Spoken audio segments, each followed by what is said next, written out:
Bien, nous sommes donc dimanche, on est le 2 Shvat et nous sommes arrivés d'Af Zayin de Bava Batra, Zayin, et on est à la 17e ligne. 17e ligne, donc, Haru Gavra. Il y avait, la Gemara raconte, un homme, Deawa Bane Ashita Ahore Kawe de Havre. Donc, il était voisin d'un monsieur, et il est venu, il a construit, il a monté un mur devant la maison de l'autre, et à moins de 4 amot, alors qu'en normalement il faut laisser 2 mètres d'espace pour faire, et lui il a mis moins. Donc évidemment l'autre il avait des fenêtres qui donnaient sur la rue pour donc, éclairer un peu avec le soleil, et lui avec ce mur là il a donc empêché d'avoir cette lumière. Alors il lui dit, monsieur, tu m'as sombri, j'ai plus le soleil en face. Amal, il lui a dit, d'accord, je m'excuse. Il lui dit, écoute, c'est pas un souci, tes fenêtres qui sont là, je te les bouche, et je te montre des fenêtres un peu plus haut que mon mur, comme ça au moins tu as encore de nouveau la lumière du soleil, et donc tu n'es pas gêné par mon regard. Amal, il lui dit, mais attends, si tu me fais des trous dans le mur en haut, tu vas me ébranler mon mur. Alors Amalé, Satan alach la ashitach ad durta de chave ou banina lev avidna la kawe bebenana le'ilmi ashita. Il dit, tu sais quoi, je vais casser le mur jusqu'à hauteur de la fenêtre et je te fais un nouveau mur et je te place les fenêtres. Parce que lui, il lui a dit, quand tu vas faire des trous dans le mur, tu vas m'ébranler le mur. Il dit, t'inquiète pas, je casse tout à niveau de la fenêtre, et je te mets une fenêtre, et je construis un nouveau mur. Comme ça, au moins, il n'est pas ébranlé. Amalé, l'autre, il lui dit, mais attends, il lui dit, attends, si tu fais un mur, moitié en bas, il est vieux, et moitié en haut, il est neuf, c'est pas un mur qui va tenir, ça. Alors il lui dit, d'accord.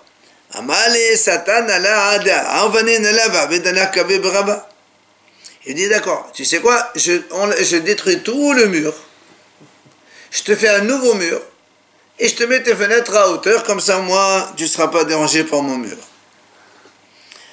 Amalé, il lui dit l'autre, c'est pas marrant, quand il y a un seul mur qui est nouveau, et les 3 autres murs qui sont anciens, dans une maison, c'est pas marrant. Il va aller habiter ailleurs, c'est plus. Amalé, il lui a dit, tu sais quoi, Satan ala li khulib, tavanin ala kavé bevenyana.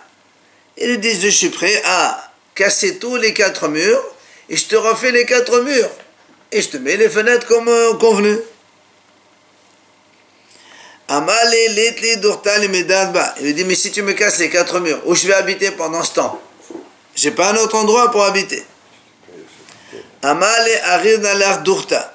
Il lui dit, monsieur, je te donne une location, je te donne les frais de location. Tu vas louer dans un autre appartement, tu vis là-bas le temps que je te reconstruise les 4 murs.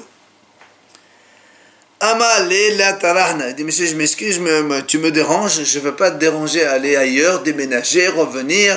Ça ne m'arrange pas. Amal Abhama badin kameakev. Rav Hama, il dit, il a raison de dire non. Alors, comme hier soir, on a vu un petit peu la même chose lorsque il y avait deux messieurs qui habitaient, un il habitait au niveau supérieur, l'autre au niveau en bas, et l'en bas il s'est affaissé, et donc l'autre lui dit, viens, je te reconstruis tout, etc. Et on a dit que celui d'en haut, il peut te refuser celui d'en bas, pour lui dire, moi, ça ne m'arrange pas d'aller prendre une location X temps, le temps que tu refasses ta réparation, etc. La Gemara demande, c'est la même chose que le cas de hier soir. Qu'est-ce que tu as rajouté donc comme nouvel enseignement ici? Pourquoi tu fais la même chose? Alors il m'a dit, non, ici, dans le deuxième cas, hier on a parlé de 2 habitants. Ici, il dit, il dit, même si la maison, elle n'était pas d'usage habitation, mais seulement comme un dépôt de paille ou de bois qu'il met là-bas, il a le droit de refuser quand même que l'autre qui est venu construire à moins de 4 amotes, il vient donc le déranger. Mais il a le droit de construire son mur. Non, on a dit il faut un minimum 2 mètres de distance par rapport à l'autre. C'est sur son terrain qu'il a mis le mur. Et alors, quand on est voisin, tu as un minimum d'espace de me laisser. Il faut respirer. Quand quelqu'un il habite une maison, ici il a une fenêtre, tu es obligé de te mettre ton mur, tu le mets à 2 mètres minimum. En France, c'est 4 mètres. 4 en France. Comme apparemment ils n'ont pas compris 4 amotes, ils ont compris c'est 4 mètres, alors Hamas c'est la moitié. Vous voyez, donc. Il y a des chances. Et nous mettrait. Pardon. La Gemara a dit il y avait 2 frères. Des falgi bahadi hadadi, had matia spalida, had matia tarbissa. On raconte ici, il y a donc 2 frères. Ils ont hérité de leur père. Il y avait en fait une grande villa avec un grand terrain. Un, il a pris la villa, et l'autre, il a pris le terrain. Donc celui qui a pris le terrain, il est venu, il a commencé à monter un mur pour construire aussi une villa. Mais il n'a pas respecté les 4 amotes, il a collé un peu son frère qui était à côté.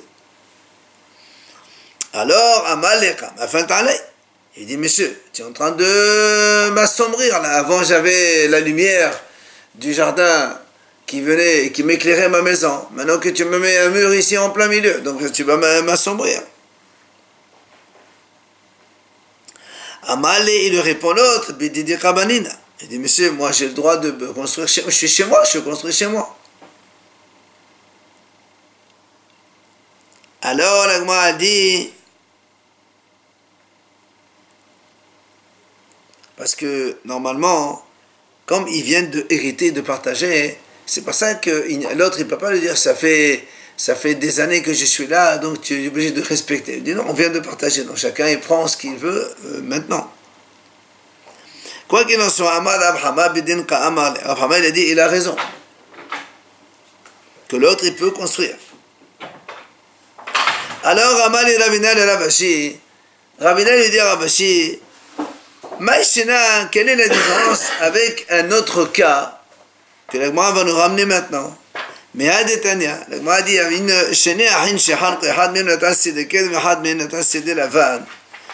Yeshu le Baalakem Abahamot Bezelavan, Shaminet Ken Halko. La Gemara dit, pourquoi on a vu un cas où il y a 2 frères, ils ont partagé, il y avait un vignoble et un terrain à côté. Donc un terrain pour planter le blé, tout ça. Et ils ont partagé, un il a pris le vignoble, donc un héritage, un il a pris le vignoble et l'autre il a pris un terrain normal. Et là-bas, la Gemara dit, celui qui a pris le vignoble, il a le droit de dépasser les vignes jusqu'à 4 amotes. Pourquoi 4 amotes? Pour que quand il laboure le terrain, la machine à labourer, elle peut passer. Donc il mord sur le terrain voisin 4 amotes. Alors là aussi, pourquoi tu ne le laisses pas l'autre se distancer de 4 amotes? Tu as dit non, il a raison. Pourquoi il a raison? Il ne peut pas déterrer des pieds de vigne pour... Non, parce que les vignes, elles sont déjà plantées à une certaine distance, donc tu ne peux pas enlever les vignes. Tu prends 4 amotes, c'est plus simple. Il en a une multitude. Oui, c'est vrai. Alors, donc pourquoi là-bas tu lui permets de prendre 4 amotes? Ici, quand il est venu, il a mis un mur à côté, tu as dit il a raison. Il faut aussi laisser 4 amotes, comme ça l'autre il respire. Alors, la Gemara a dit, c'est pas pareil. La Gemara a dit non, là-bas, quand le frère qui a pris le vignoble, il a mordu 4 amotes dans le terrain voisin, il a indemnisé pour les 4 amotes, c'est pas gratuit. Alors on m'a dit, et ici, qu'est-ce que tu crois? On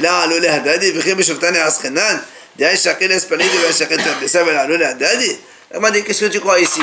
Quand un il a pris la villa et l'autre il a pris le terrain, tu comprends bien que la villa coûte bien plus cher que le terrain, et donc le monsieur il a indemnisé certainement celui du terrain pour lui donner quelque chose. Donc il lui revient aussi 4 amotes de distance comme l'autre. Quelle est la différence?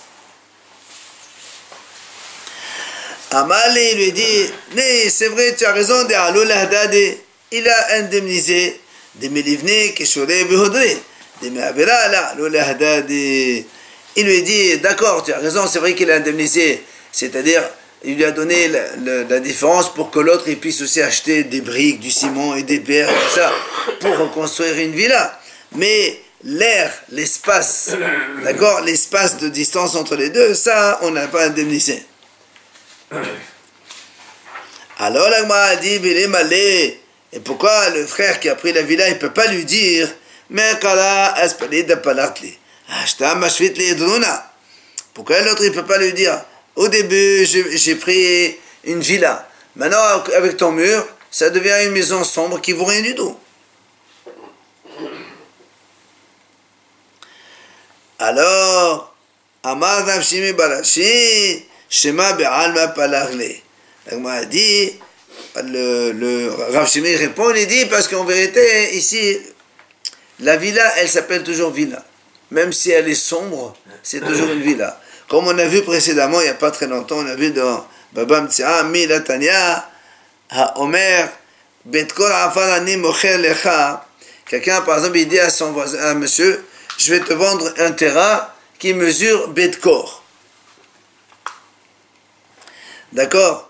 Alors, il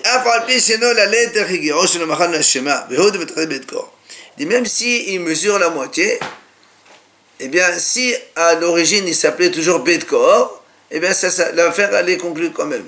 Ça veut dire que, je sais pas, il doit y avoir des langages au niveau des paysans, mais non, Betkor c'est, parce que nous on va selon les distances de Mishkan. Le Mishkan par exemple, il mesurait 100 amas sur 50 amas, donc 50 mètres sur 25 mètres, et ça s'appelle Satayim, 2 CA. Corps, c'est 30 CA. Donc tu multiplies le Mishkan par 15, tu obtiens corps. Alors lui, il dit, voilà, je te vends un terrain corps, c'est-à-dire de dimension d'un corps. À la fin, il se trouve que finalement, il n'y a pas corps, il y a la moitié seulement. Alors, il dit, l'affaire, elle n'est pas annulée pour autant. Parce que le nom, il s'appelle... Il dit, des fois, j'arrive à 500 mètres carrés. C'est pas une question de 1000 mètres carrés. Des fois, ça s'appelle Betkor. Ben, tu vois très bien le terrain. On achète en fonction de... Tu achètes aussi en fonction de ce que tu vois. Quand tu vas voir le terrain, tu vois très bien combien il mesure. Alors, il dit, parce qu'on l'appelle Betkor. Alors, c'est ce qu'il dit, Shema. Et le nom, il y a encore. Ou encore, la mort a dit, Padesani Mochel Lecha. Quelqu'un dit à l'autre, je te vends un terrain par des où on plante des grenadiers. La même chose, il dit, je te vends un terrain, et finalement il se trouve qu'il n'y a pas de grenadier dedans. Il dit, mais non, il s'appelle un terrain dans lequel on plantait des grenades avant. Maintenant, s'il n'y a pas, ben, c'est à toi de faire. Ou encore, quelqu'un dit, voilà, je te vends un vignoble. Même si le terrain il est vide, il n'y a pas une seule vigne, ça s'appelle quand même un vignoble. Ancien vignoble. Voilà, c'est pour ça qu'il dit. Comme il y a le nom, alors ça s'appelle que la vente elle est bonne.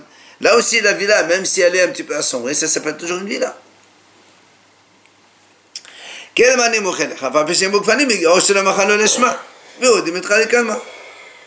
D'accord? Donc tu vois bien pourquoi ici alors on dit que le monsieur il peut respecter, il dit maintenant avant c'est une villa, maintenant c'est une pièce, une maison sombre. Alors la Gemara a dit, Midami, c'est pas du tout la même chose. C'est pas comparable le cas de notre cas avec ce que tu as cité. Pourquoi? Là-bas, comme on a dit, le vendeur il peut lui dire, moi je t'ai vendu comme le nom on appelle ce terrain, un verger, un grenadier, etc., un vignoble. Même si maintenant il n'y a pas d'arbre, ça s'appelle comme ça quand même. Mais chez nous, dans la maison où il y a donc le partage des deux frères, que l'un il a pris la villa et l'autre il a pris le terrain et maintenant il veut construire dans son terrain proche de la villa, Masé Amal, il peut lui dire, le frère qui a pris la maison, la villa, Adata de Hachi Padri. Il dit, parce que le monsieur, quand il dit, nous on a partagé le terrain, il lui dit, moi j'ai pris la villa, toi tu as pris le terrain, mais dans l'intention d'habiter dans cette villa comme mes parents habitaient. Or ses parents quand ils habitaient, il n'y avait pas de mur à côté, il n'y avait rien, il y avait un terrain. C'est pour ça qu'il peut lui dire, tu ne peux pas me dire, ça s'appelle comme une villa, ça s'appelle villa, mais dans les conditions d'habitation d'auparavant. Et là ça ne marche pas, puisque tu viens m'obstruer un petit peu avec ton mur, et tu m'enlèves la lumière. Amroulé, alors ils lui répondent, Mod Yenucha ou Mod Keshisha Bade de Rav Hasda. Ils viennent répondre donc les deux Hachamim, les deux enfants de Rav Hasda, les Rav Ashi. Il dit, Neherda'e le Tamayo. Parce que comme Rav Hama, il habite à Neherdea, il dit, à Neherdea, ils avaient une certaine conception, ou une convention, que eux, ils disaient de Amar Rav Nachman, Amar Shmuel. Que Rav Nachman, au nom de Shmuel, il dit comme ça. Ha'achin shechalqu. Quand il y a deux frères qui ont partagé dans un héritage, par exemple, un terrain, ou deux maisons, ou autre chose, אין להן לא דרך, זה הזה, ולא חלונות, זה הזה, ולא סולמות, זה הזה, ולא המטמם, זה הזה. ויזדו בהן שהלכות קבועות הן ורבה עמד יש להן. Rav Nachman, il dit comme ça. Il dit quand on a deux frères, par exemple, ils ont partagé un terrain en deux. אין להם לא דרך זה על זה. C'est-à-dire que même si auparavant, son père, quand il avait les deux terrains, pour aller accéder à un terrain, il faut qu'il emprunte le premier terrain. Maintenant qu'ils ont partagé, l'autre, il ne peut pas bénéficier de ce chemin. Le père, il avait le droit, mais deux frères, ils n'ont plus le droit. Il faut qu'il achète un accès. Ou bien, s'il y avait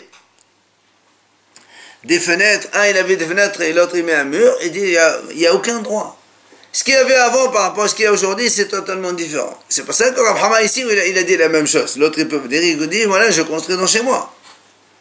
Velo sulamot ze'azé, la même chose. Si l'autre, imagine quelqu'un, il a pris une maison, et l'autre, il a pris un étage au-dessus, et il avait donc d'habitude de mettre son échelle pour accéder à son appartement.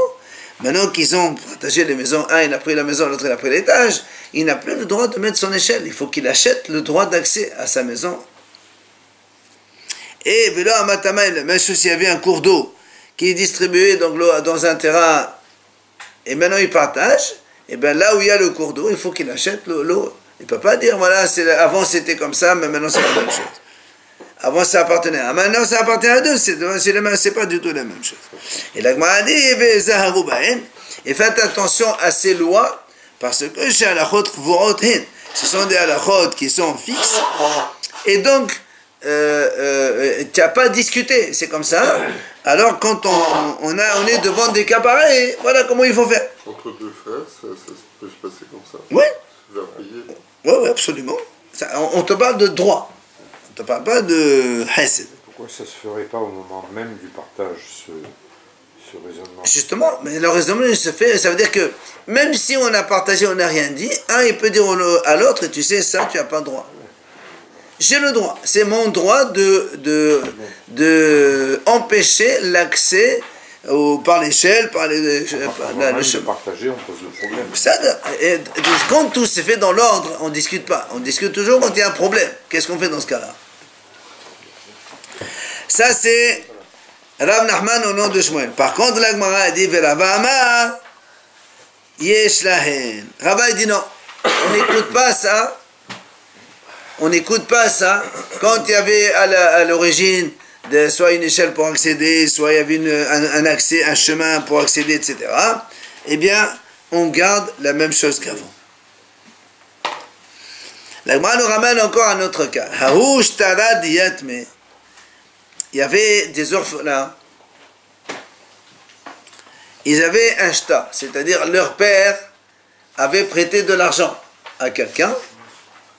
Le père, il a prêté de l'argent à quelqu'un, et ce monsieur, le père, il est mort. Et donc les enfants, ils ont retrouvé dans les dossiers, voilà, le père, il a prêté à X, à Réhouven, par exemple, 1000 euros. Alors eux, ils viennent réclamer, au Réhouven, voilà, tu as une dette vis-à-vis de notre père. Qu'est-ce qu'il a fait lui? Il a fait Khaleh Tavra. Ce monsieur, il a ressorti un reçu, comme quoi, leur père, il a signé, comme quoi il a déjà remboursé la dette. Amar Rav Hama, il a dit Rav Hama, Agbouye la magbinan le, v'makra la kanainan le. Bah, puisqu'il a reçu, bah, il ne peut plus encaisser, il a déjà remboursé. Il aurait dû déchirer le shtar, le père. Hein? Le père, s'il avait déchiré le shtar, il faudrait qu'on encaissait. Normalement, oui. Mais comme il est là, justement, Rav Hama il dit, on ne fait pas encaisser de nouveau, parce qu'il y a marqué la preuve qu'ils ont déjà payé. D'un autre côté, on makra la kalanale, mais tu ne peux pas déchirer non plus le contrat. Pourquoi? Il dit, c'est normal, donc on ne va pas encaisser de nouveau, puisqu'il y a l'autre, il a reçu comme quoi il a remboursé déjà.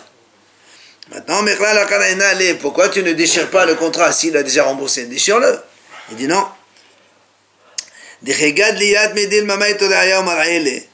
dit parce que peut-être que quand les orphelins ils vont grandir, ils pourront amener des témoins, comme quoi le reçu, c'est un faux reçu. Là maintenant ils sont petits, ils n'ont pas le pouvoir de chercher tout ça, c'est pas des gens qui connaissent, mais quand ils grandiront, peut-être qu'ils pourront vérifier et essayer de chercher, ils trouveront que le témoin c'est des faux, et au final il n'a pas remboursé, donc il faut qu'il rembourse. C'est pour ça qu'ils gardent le shtar, ils ne le déchirent pas. On ne parle pas d'apotropousse.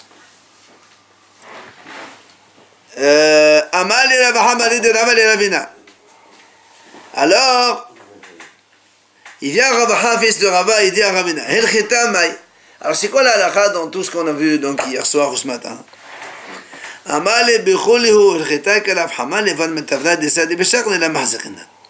Il dit dans tous les cas, la halakha est comme Rav Hama, que ce soit les deux maisons une sur l'autre, la villa à côté du terrain, les deux terrains à côté de l'autre, tous c'est toujours Rav Hama qui a raison quand il dit, par exemple dans la maison, le monsieur d'en haut il peut refuser à l'autre de reconstruire son niveau bas, ou bien quand il a mis un mur proche de la fenêtre, il peut lui dire, ce matin on a vu quand il a assombri, l'autre dit je te construis tes 4 murs, il dit monsieur je veux pas, je vais t'arranger, c'est toujours lui qui a raison.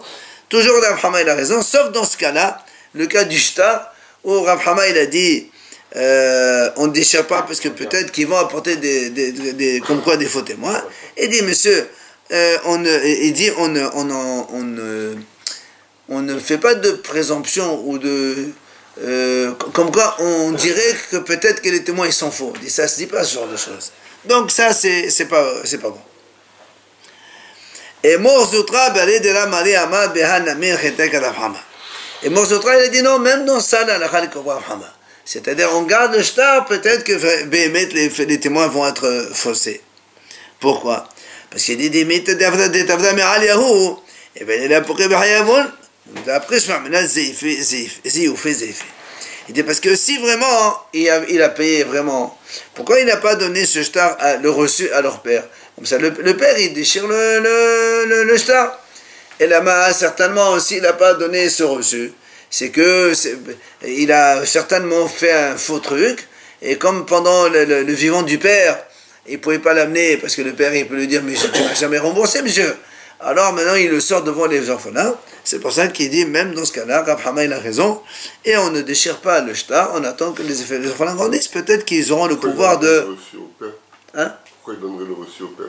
Le reçu, c'est le père qui l'a signé. Oui, comme ça, et le père, il déchire le shtar. C'est lui, il déchire l'autre shtar, mais c'est lui, justement, quand il montre le reçu au père, il dit au père, donne-moi le shtar, on le déchire, parce que voilà, j'ai le payé. Il déchire les deux ensemble, en même temps. Voilà, non, justement, comme il n'a pas fait. Matitin, nouvelle Mishnah. Kofin oto livnot bet sha'ar vedelet lechaser. Alors maintenant on dit, quand il y a par exemple 2 ou plusieurs personnes qui habitent dans une résidence, il y a une cour commune, il dit on oblige, un voisin il oblige l'autre à construire, donc à financer la construction bet sha'ar, c'est-à-dire une porte. Là-bas il faisait, quand il y a une résidence, il faisait toujours un petit, pour un gardien, pour que le gardien il reste dedans, il surveille. Voilà, une loge, une petite loge devant la résidence, pour donc il y a un gardien. Et aussi, dès le terrasser, aussi il faut que tout le monde paye pour qu'on construise une porte, d'accord, pour la cour, une porte pour justement que les gens ils ne voient pas. Là-bas, le Shimon ben Gamliel Omer, le kol haserot reuyot bet sha'ar. Il y a Rabbi Shimon ben Gamliel dit, c'est pas forcément toutes les cours qui ont besoin de bet sha'ar, c'est-à-dire d'une petite loge pour mettre un gardien. Ça dépend. S'il y a trop de vis-à-vis, oui, mais s'il n'y a pas trop de vis-à-vis, quand il n'y a pas proche de Reshut Harabim, tu n'as pas besoin. Après, on dit autre chose. On parle maintenant des gens qui habitent dans la même ville. Tous les habitants d'une ville, on les oblige à participer au financement de la construction de la muraille de la ville, des portes de la ville et de la serrure de la porte de la ville. Avant, les villes, elles étaient fermées avec une porte. Donc, il dit tout le monde doit participer à ça. Là-bas, là encore, c'est pas toutes les villes qui ont besoin d'une muraille. Ça veut dire qu'ici, il n'y a pas d'ennemis autour, il n'y a pas de problème. Par exemple, quand on est frontalier proche des Goïm, c'est sûr qu'il faut mettre une muraille, mais quand on est deux villes, deux juifs entre eux, tu n'as pas besoin d'une muraille. C'est pour ça qu'il dit, des fois on n'est pas obligé de payer. Maintenant, la Mishnah a dit combien un homme doit habiter dans la ville pour donc qu'il ait le devoir de financer toutes ces choses-là, et qu'on appelle comme un vrai résident. La Mishnah a dit Yav Hodesh, 12 mois. Après 12 mois d'habitation dans une ville, tu deviens résident à plein normal, et tu dois donc payer tous les frais que nécessite la ville. Maintenant, la Mishnah rajoute un détail. Maintenant, si quelqu'un il est venu, il a acheté une maison directement dans cette ville pour habiter, dès le moment où il a acheté, il est considéré comme un enfant de la ville, résident à plein temps, et même s'il habitait qu'un mois ou 3 jours, il doit participer à partir de là à tous les frais de la ville pour la financer. Alors la Gemara a dit, les mêmes là de Vetchan Ma'aliotahi, parce que nous on oblige le voisin, on revient à la résidence, on oblige tous les voisins à payer pour payer la Betchar, ce qu'on appelle la petite loge pour le gardien. Donc si tu obliges les gens à payer, ça veut dire, c'est normal qu'il faut faire ce genre de choses, oui. Alors la Gemara a dit pourtant, donc tu dis que la loge c'est quelque chose de bien. Il dit pourtant, il y avait un Hassid. Il y avait l'habitude que Eliyahu Navi, il vient, il apparaît chez lui, il étudie avec lui, etc. Le jour où il a construit une petite loge devant sa résidence, Eliyahu n'est plus venu le voir. Hachamim m'explique pourquoi. Parce que quand tu mets une loge, tu éloignes les pauvres, ils ne peuvent pas venir te demander la tzedaka. Bah oui, parce que... Mais lui, il était tout seul ou apparemment, il était seul. Ah, c'est pas grave. Mazem Chané. On parle d'une résidence. Justement, nous on parle de résidence, tu dis voilà, il faut que tout le monde participe au financement de ça. Kélo, c'est important. Oui, parce que c'est un gardien. Très bien, mais pourquoi un gardien? La preuve, c'est qu'on a vu que quand quelqu'un il a fait une loge, il n'est plus venu le voir. Parce que même que tu sois 1 ou 10, tu empêches l'accès aux pauvres. C'est pareil. Donc c'est pas une bonne chose. Alors la Gemara répond, la kasha, c'est vrai, mais c'est pas contradictoire. Pourquoi? Hamegavai, hamebalai. On m'a dit, ça dépend où tu mets la loge. Si tu mets la loge à l'intérieur de la cour, là c'est sûr que les pauvres ils peuvent plus accéder, puisque avant d'accéder à la porte de la cour, il y a la loge. Donc ils ne peuvent pas taper pour demander, ils vont taper sur le gardien. Mais si tu mets la loge à l'extérieur, donc il y a un gardien et eux ils peuvent venir pour taper à la porte, donc demander ça, là c'est bon. Mais Malagma a dit, ou encore je peux te répondre. Les deux c'est de l'extérieur. Soit tu fais une loge avec une porte, et là ça va être un obstacle pour les pauvres, mais si tu fais une loge sans porte, tu as une petite loge où il n'y a pas de porte, donc il peut venir et taper, il n'y a pas de problème. Et encore la Gemara dit, ou bien je peux te dire dans les deux cas, la loge elle a une porte, pourquoi d'un côté on dit que c'est bien, d'un côté c'est pas bien?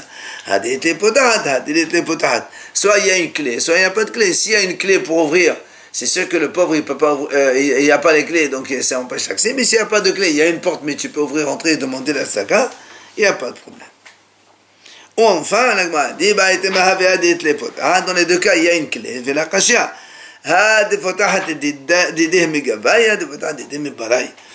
dit soit tu dis que la clé elle est de l'extérieur donc tout le monde peut ouvrir, là c'est bon, Le pauvre aussi, il peut ouvrir. Mais si tu mets la clé de l'intérieur et personne ne peut accéder, il faut qu'il vienne quelqu'un de l'intérieur.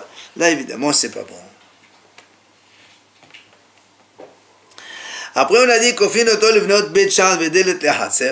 alors, on a dit tout à l'heure que quand on oblige à construire cette fameuse loge ou une porte pour la cour, pour la résidence, Tania, on a vu dans la Mishnah, et la Bretel redit, c'est pas toutes les cours, toutes les résidences qui ont besoin d'une porte ou d'une loge. Pourquoi?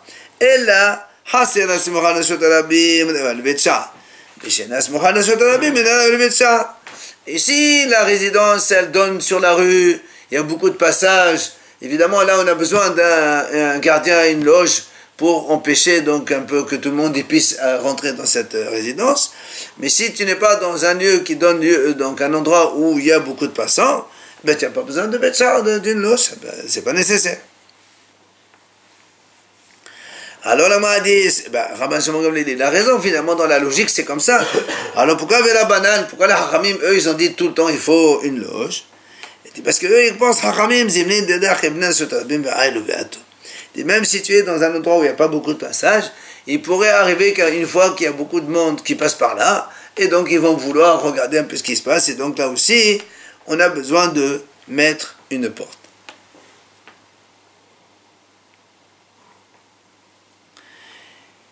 Après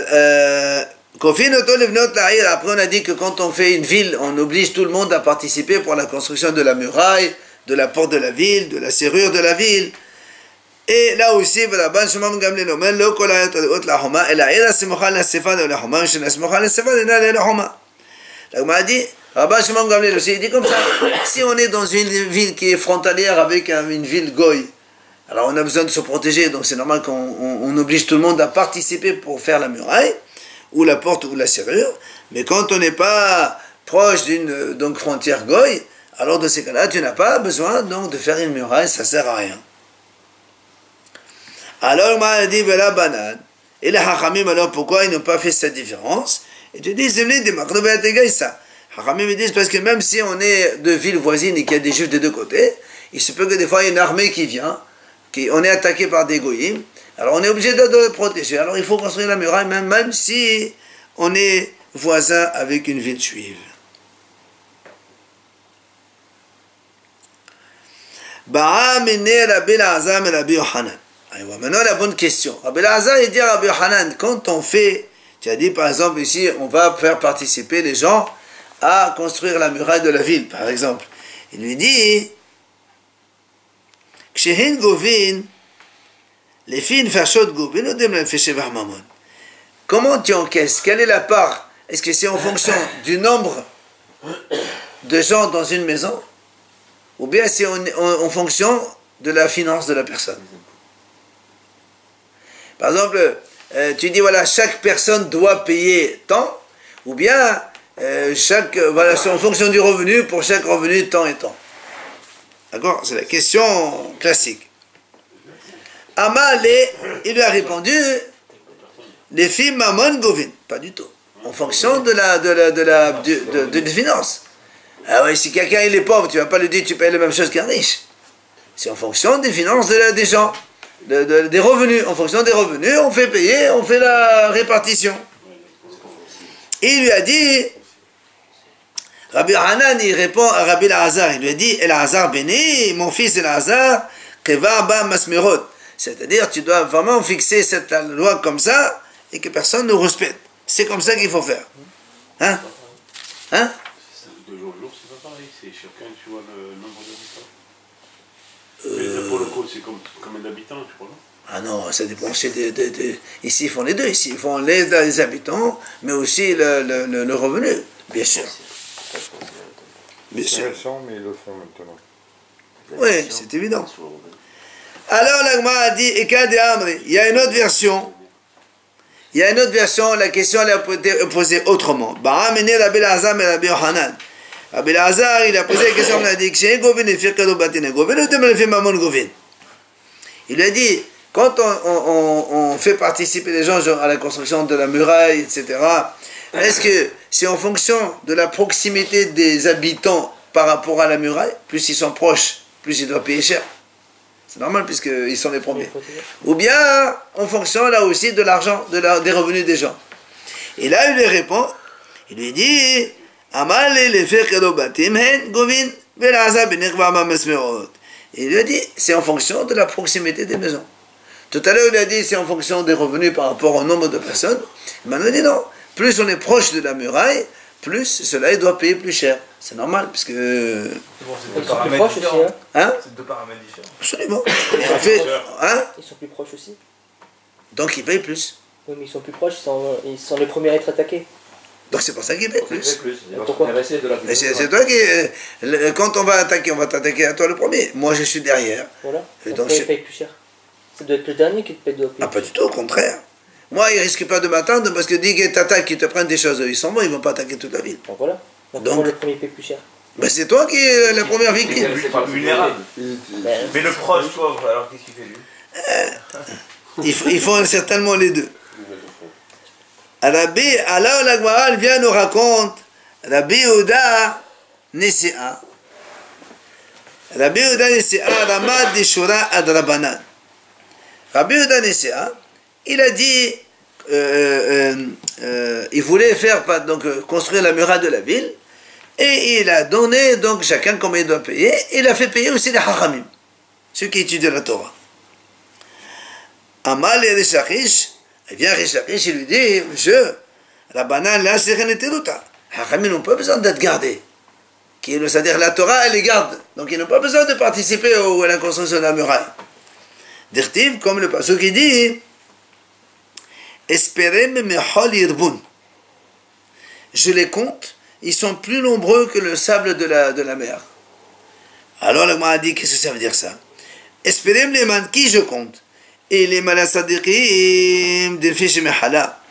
Elle dit, qu'est-ce que, si tu me dis que je compte les tzadikim, tu ne peux pas que dire que les tzadikim, ils sont plus nombreux que le sable de la mer. Parce que,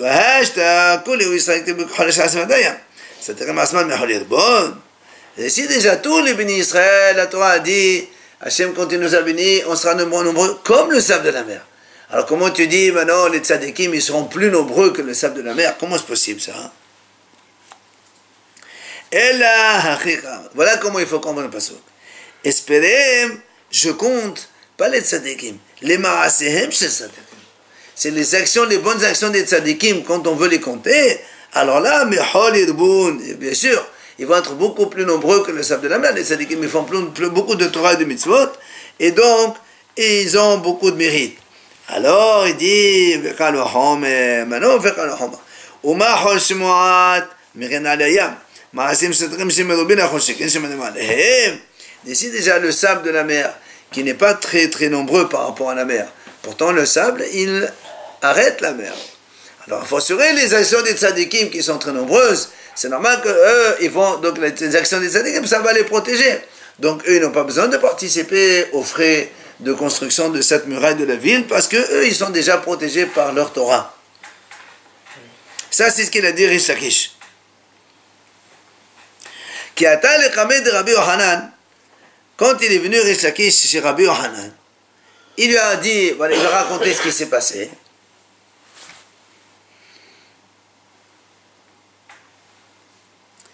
Alors, Amal et Rabbi Yohanan, il lui dit, pourquoi tu n'as pas pris un autre pasouk, dans lequel on arrive à la même conclusion que la tienne, mais un autre pasouk? Lequel? C'est marqué dans Shirashrim, Ani Homa, Veshadai Kamir Dalot. Moi, je suis une muraille et Shaddai, c'est-à-dire mes seins, c'est comme donc des tours, des forteresses. Qu'est-ce que ça veut dire ça? Il m'a dit, Ani Homa Zotora. La muraille, c'est qui? C'est la Torah. Et Shaddai Kamir Dalot, c'est qui la forteresse? Et l'Otalmideh Hachamim. Ce sont les Talmideh Hachamim. Donc tu vois bien que la Torah, ça représente la muraille des Hachamim. Et donc, les Hachamim n'ont pas besoin de payer pour la muraille. Il dit, voilà, beaucoup plus simple, pourquoi tu vas loin? Alors, il m'a dit, c'est vrai. Rish Lakish, pourquoi il n'a pas amené ce pasouk?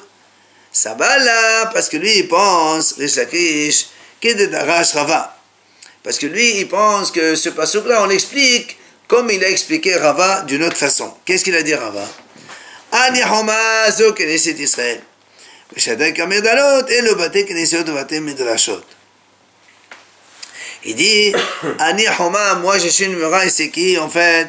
C'est les Bni Israël. Et c'est quoi Shaddai Kemadalot? Et qu'est-ce qui maintient les Bni Israël et qui les préserve comme des tours? Ce sont les synagogues et les centres d'études. C'est là où on se forge et on essaie de se protéger. La Gemara ramène encore autre chose. Rav Nachman bar Rav Hasda, Rama Kadga Arabanan.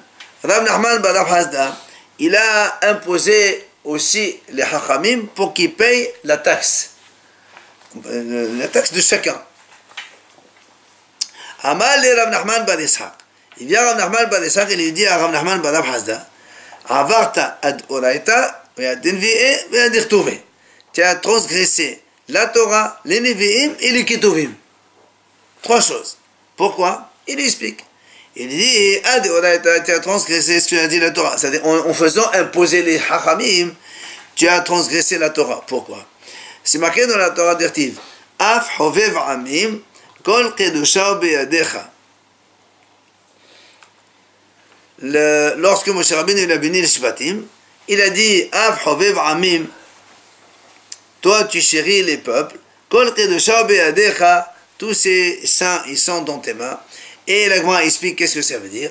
Amar Moshe venait à Kadosh Baruch Hu, Moshe l'a dit devant Hachem, Ribono shel olam, maître du monde, Afilu b'shara she'ata mehabbev amim, même quand toi tu aimes les autres nations, kol kedusha yayu beyadecha, tous ces saints, c'est-à-dire les Bni Israël qui étudient la Torah, ils seront dans tes mains, c'est-à-dire tu les gardes bien. Vehem tukul alecha, ils seront devant tes pieds. Et il vient, Tane Rav Yosef, il explique ce pasuk là, c'est quoi tukul alecha? Et le Talmidei Hachamim, shemekatetem ralehem me'el ha'el u'medina lemdina lelmod de Torah.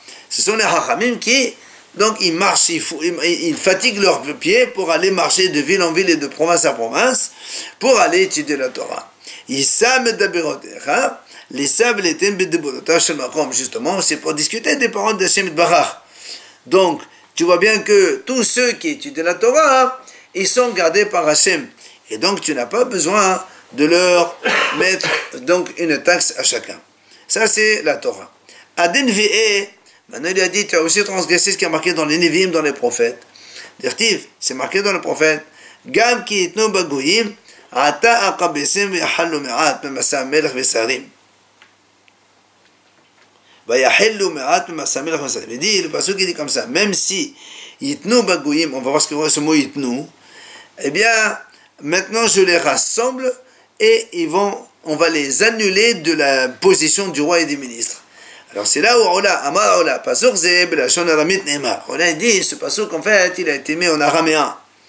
Et ça veut dire quoi? Ça veut dire que le mot Yitnu, ça veut dire en araméen, c'est le enseigner, comme Tanya, Tan et Tano Rabanan, on enseigne. Et là, ça veut dire que Etano Kolhu, si tous les bénis Israël ils étudient la Torah, alors Hachem dit maintenant je les rassemble et donc j'amène le Mashiach. Maintenant, seulement une partie ils étudient la Torah, au moins on les dispense donc de payer les taxes et les impôts. Donc tu vois bien que les Hachamim ne payent pas les impôts. Comment toi tu leur fais payer les impôts? Enfin, troisième Adirtouvé, il dit, tu as aussi transgressé ce qui a marqué dans les Ketuvim. Là-bas dans Ezra. Les impôts, ils sont les aujourd'hui, ils payent les impôts. Parce qu'on n'est pas dans un état religieux. Et là, enfin, Dirtuvim, c'est quoi? C'est marqué Dirtiv, Menda Belo Vahalach la Shalit Emama Alehom. Là-bas dans Ezra, c'est marqué là-bas, le pasuk, et avec Amar Aviuda, il explique c'est quoi ce pasuk, Menda Zomanat Amelech, c'est-à-dire la taxe du roi. Balou Zokes Vigulgata, ça c'est la taxe personnelle.